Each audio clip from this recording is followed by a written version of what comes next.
2025వ సంవత్సరం పూర్తి కావడానికి ఇంకొక రోజు మాత్రం మిగిలి ఉంది.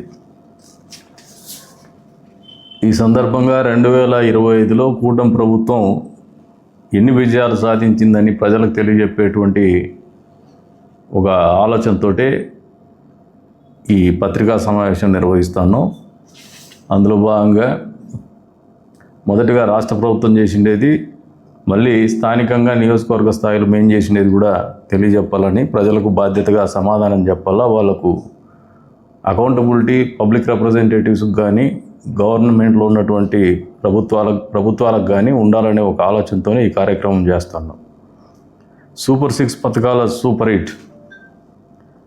ప్రతిపక్షాలు గగ్గోలు పెడుతున్నాయి సూపర్ 6 నువ్వు అమలు చేయలేదని. మళ్ళీ మాట్లాడతాను నెగిటివ్ సైడ్, పాజిటివ్ సైడ్ చెప్తాం. ఫస్ట్ తల్లికి వందనం దాదాపు 10,090 కోట్లు, 67.27 లక్షల మంది విద్యార్థులకు చదువుకోవడానికి విద్య కోసం సాయం అందించింది కూటమి ప్రభుత్వం. స్త్రీశక్తి ఆగస్టు 15వ తారీఖు మన స్వాతంత్రం వచ్చిన రోజు ఈ పథకాన్ని ప్రారంభించి మహిళలకు ఉచిత బస్సు ప్రయాణాన్ని అందుబాటులోకి తీసుకొచ్చినారు ముఖ్యమంత్రి చంద్రబాబు నాయుడు గారి అధ్యక్షతలో ఉన్నటువంటి కూటమి ప్రభుత్వం.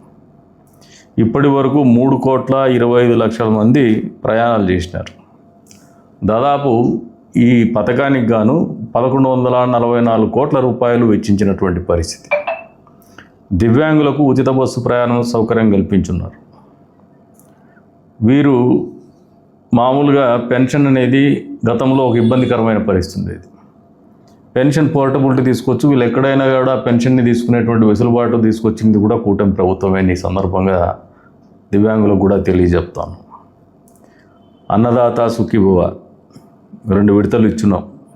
కేంద్ర ప్రభుత్వం 2,000 రూపాయలు, రాష్ట్ర ప్రభుత్వం 5,000 రూపాయలతో 46 లక్షల మంది రైతులకు 6,310 కోట్ల రూపాయలు డైరెక్ట్గా రైతుల ఖాతాల్లో జమ చేసినటువంటి మంచి కార్యక్రమము సూపర్ 6లో భాగం కాదా? ప్రజలు ఆలోచన చేసుకోమంటాను. అన్నదాతలని తెలియజెప్పమని చెప్పేసి కూడా కోరుతాను. అబద్ధాలు మాట్లాడేటువంటి జగన్మోహన్ రెడ్డి అండ్ కంపెనీకి. దీపం 2 పథకం శ్రీశక్తిలో భాగమే. ఇది కూడా ఏడాదికి 3 ఉచిత సిలిండర్లు, రూపాయలు 2,684 కోట్ల రూపాయలు, ఇప్పటికీ దాదాపు 2 కోట్ల సిలిండర్ల పంపిణీ చేసినటువంటి పరిస్థితి. ఎన్టీఆర్ భరోసా సామాజిక పెన్షన్లు ఇప్పటి వరకు 50,000 కోట్లకు పైగా పెన్షన్ల కోసం కేటాయించింది కూటమి ప్రభుత్వం. ఇది భారతదేశంలోనే ఒక చరిత్ర. గతంలో కానీ వర్తమానంలో కానీ ఏ ప్రభుత్వం కూడా ఏ రాష్ట్రంలో కూడా చేయనటువంటి పరిస్థితి. ఏడాదిలో దాదాపు 33,000 కోట్ల రూపాయలు పంపిణీ చేస్తున్నారు. నెలకు 2,750 కోట్ల రూపాయలు సామాజిక పెన్షన్ల రూపంలో ఖర్చు చేస్తున్నటువంటి ఏకైక ప్రభుత్వం భారతదేశంలో ఆంధ్రప్రదేశ్ రాష్ట్రంలో కొలువుదీరినటువంటి కూటమి ప్రభుత్వాన్ని సగర్వంగా తెలియజేస్తున్నాం. మత్స్యకార భరోసా పేరు మీద ఏడాదికి 20,000 చొప్పున 1,25,000 మందికి 250 కోట్లు పంపిణీ చేసినటువంటి ఘనత ఈ ప్రభుత్వానికి దక్కుతుంది. నేతన్నలకు ఉచిత విద్యుత్తు, దాదాపు 500 యూనిట్లు ఉచితంగా మరమగ్గాలకు అందించినటువంటి పరిస్థితి. మగ్గాలకు 200 యూనిట్లు ఉచితంగా అందిస్తున్నటువంటి పరిస్థితి నేతన్నలు అర్థం చేసుకోవాలని చెప్పేసి కూడా కోరుతా ఉన్నాం. ఆటో డ్రైవర్ల సేవలో ఒక మంచి కార్యక్రమం మేము కూడా పాల్గొన్నాం. ఏడాదికి 15,000 రూపాయలు, దాదాపు 436 కోట్ల రూపాయలు జమ చేసి 2,90,000 మంది లబ్ధిదారులకు లబ్ధి చేకూర్చినటువంటి ఘనత ఈ కూటమి ప్రభుత్వానికి దక్కుతుందని చెప్పేసి కూడా ఈ సందర్భంగా తెలియజేస్తాను. అన్నా క్యాంటీన్ని మేము నిర్వహిస్తామంటే మొదటిసారి నవ్యాంధ్రప్రదేశ్లో మొట్టమొదటిసారిగా కొలువుదీరినటువంటి కూటమి ప్రభుత్వం. అప్పట్లో ప్రతిపక్షంగా ఉన్నటువంటి జగన్మోహన్ రెడ్డి రూపాయికే భోజనం అని చెప్పేసి రోజక్క, ఇంకా ఆయన మంగళగిరిలో ఒక ఆయన, వీళ్ళు భోజనాలు పెట్టేసినారు. అధికారంలోకి వస్తానే అన్నా క్యాంటీను బంద్, రూపాయి భోజనము బంద్. మా ప్రభుత్వం కొలువు తీరిన వెంటనే అన్నా క్యాంటీన్ల రూపంలో 204 అన్నా క్యాంటీన్లు ఇప్పటి వరకు 4 కోట్ల భోజనాలు అందిస్తున్నటువంటి ఘనత కూడా 4 కోట్ల మందికి ఇప్పటిదాకా భోజన సదుపాయం కల్పించినటువంటి ఘనత కూడా ఈ కూటమి ప్రభుత్వానికి చంద్రబాబు నాయుడు గారికి దక్కుతుందని ఈ సందర్భంగా తెలియజేస్తాను. గీత కార్మికులకు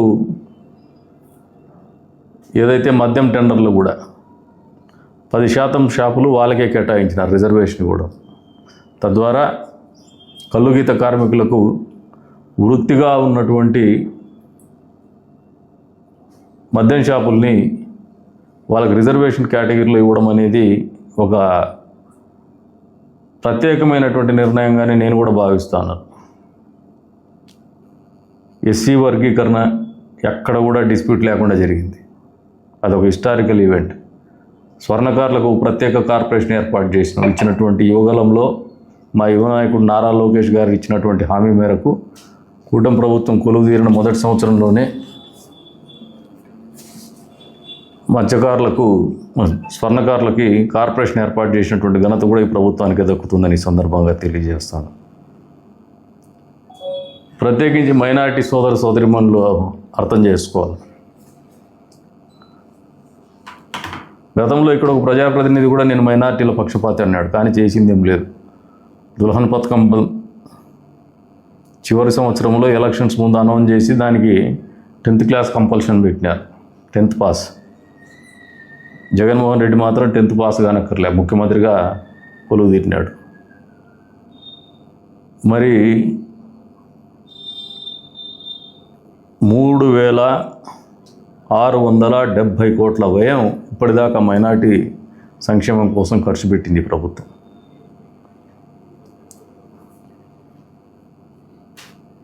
పాస్టర్లకి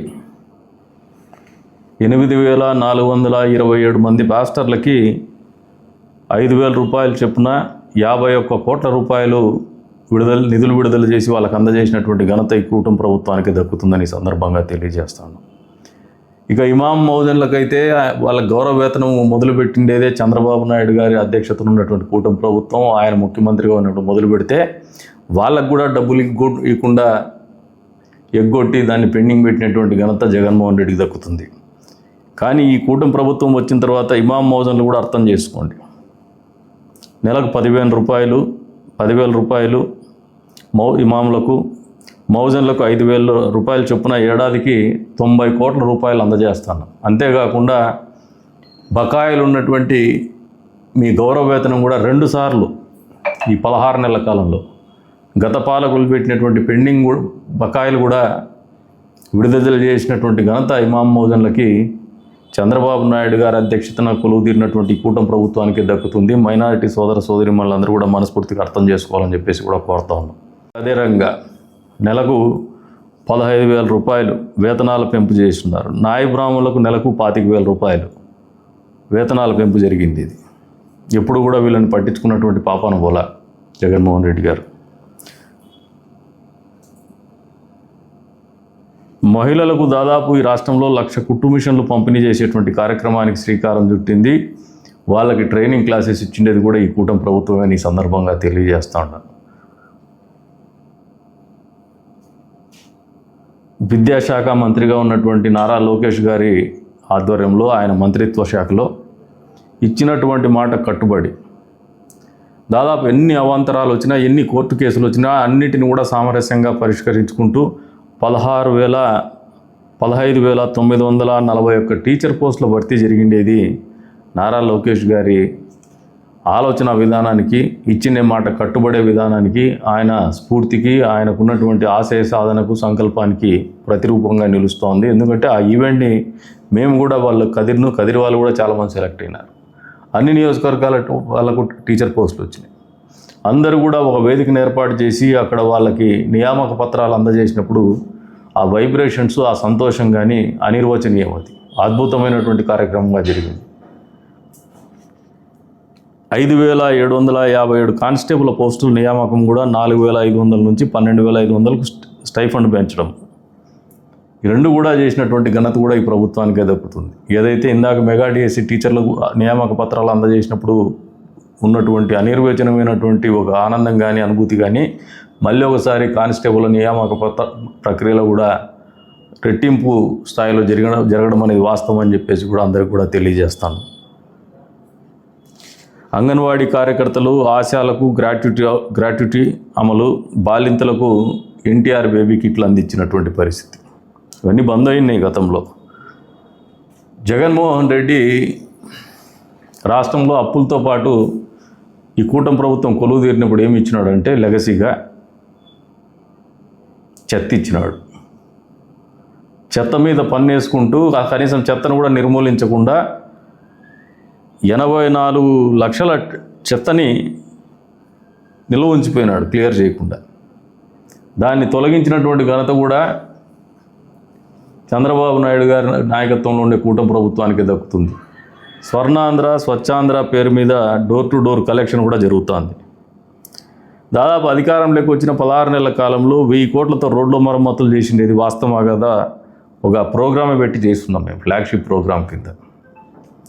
అంతే స్థాయిలో 3000 కోట్లతో రహదారుల నిర్మాణం చేపట్టినటువంటి ఘనత కూడా ఈ కూటమి ప్రభుత్వానికే దక్కుతుందని ఈ సందర్భంగా తెలియజేస్తున్నాం ప్రజలందరికీ కూడా. కొత్తగా ఇండస్ట్రియల్ పాలసీలో 23 పాలసీలు తీసుకురావడం జరిగింది. పరిశ్రమలకు రాయితీలు దేశంలో తొలిసారి, అది కూడా ఎస్క్రో అకౌంట్ ఇస్తున్నాం. అంటే ముందుగానే ఆ రాయితీలు ఇన్సెంటివ్స్ అనేది ఎస్క్రో అకౌంట్ పెట్టి ఆఫర్ చేసినటువంటి ప్రభుత్వం ఏదైనా ఉందంటే భారతదేశ చరిత్రలో అది కేవలము ఆంధ్రప్రదేశ్ రాష్ట్రంలో కొలువుదీరినటువంటి కూటమి ప్రభుత్వం అనే సందర్భంగా తెలియజేసిన. వేరే ఇతరత్ర ఏ రాష్ట్రంలో కూడా ఈ రకమైనటువంటి పరిస్థితి లేదు. సిఏఏ సమ్మిట్ 610 ఒప్పందాలు, దాదాపు 13,25,00,000 కోట్ల పెట్టుబడులు, 16,13,000 ఉద్యోగాలకి రూపకల్పన చేయడం, ఇవన్నీ కూడా మీరు అవహేళన చేయొచ్చు కానీ వాస్తవ రూపం ఇది ఖచ్చితంగా జరిగి తీరుతుంది. మీరు ఏదో భ్రమంలో ఉన్నారు, బెదిరిస్తూ ఉన్నారు, ఇంకా మళ్ళీ మేము వస్తామని చెప్పేసి ఏమో మీరు వచ్చే పరిస్థితి ఏం లేదు. ఇవన్నీ కూడా గ్రౌండ్ అయి తీరుతాయి. ఎస్ఐపిబి సమావేశాల్లో 8,55,000 కోట్ల రూపాయల పెట్టుబడులు, 8,23,000 ఉద్యోగాలు రూపకల్పనకి ఆమోదం తెలిపినటువంటి పరిస్థితి. 175 నియోజకవర్గాల్లో కూడా ఎంఎస్ఎంఈ పార్కులు. మీరు కూడా హిందూపూర్ రోడ్లో గమనిస్తే గత పాలకులు ముత్యాల చెరువు పొలంలో ల్యాండ్ అక్వైర్ చేసేసి అది కూడా అపరిష్కృతంగా ఉంటే ఈ ప్రభుత్వం వచ్చినాక దాన్ని కూడా పరిష్కరిస్తూ ఎంఎస్ఎంఈ పార్క్కి మౌలిక సదుపాయాలు కల్పించేసి ముందుకు తీసిపోయినటువంటి ఘనత కూడా ఈ కూటమి ప్రభుత్వానికి దక్కుతుందని ఈ సందర్భంగా తెలియజేస్తాను. విశాఖలో IT hub, Google, Reliance data centre, TCS ప్రారంభం, కాగ్నిజెంట్కు శంకుస్థాపన, క్వాంటమ్ వ్యాలీకి తొలి అడుగు, అమరావతి పనులు వేగవంతంగా జరుగుతున్నాయి. మీరు అడ్డుకొని అసలు అమరావతిని అడుగు కూడా ముందుకు పండినటువంటి పరిపాలన మీరు చేసినారు. అసలు రాజధాని లేనటువంటి రాష్ట్రాన్ని మీరు భారతదేశానికి పరిచయం చేసినారు. సేవల్లో పెను మార్పులు, 15 ప్రధాన ఆలయాల్లో నిత్యాన్నదానాలు మీరు కూడా ఎక్స్పీరియన్స్ చేస్తూ ఉంటారు. మన కదిరి నియోజకవర్గంలో కూడా నరసింహస్వామి గుడిలో అన్నప్రసాదాలు మెన్యూ కూడా పైనుంచి మానిటర్ చేసేటువంటి పరిస్థితి, క్వాలిటీ ఆఫ్ ఫుడ్ కూడా మానిటర్ చేసే పరిస్థితి గతంలో లేదు. సాక్షాత్తు తిరుమల వెంకన్న స్వామి లడ్డూ ప్రసాదంలోనే కల్తీ నెయ్యి వాడినటువంటి పరిస్థితి మీ పరిపాలన జరిగింది. పీపీపీ విధానంలో పేద విద్యార్థులకు 110 సీట్లు అదనంగా వస్తూ ఉంటే కేకలేస్తున్నాడు, సంతకాల సేకరణ చేపడుతున్నాడు. ఏంటంటే సక్సెస్, సూపర్ సక్సెస్, ప్రజల నుంచి మాకు అనూహ్యమైన స్పందన వచ్చేసిందని చెప్పేసి చెప్పుకుంటాడు. కేవలం పేదరుపులే ఇవి. పీపీపీ మోడల్ అనేది దేశంలో సర్వత్రా కూడా యాక్సెప్టెడ్, ప్రూవ్డ్ మోడల్. ఇది నిరూపితమైనటువంటి మోడల్.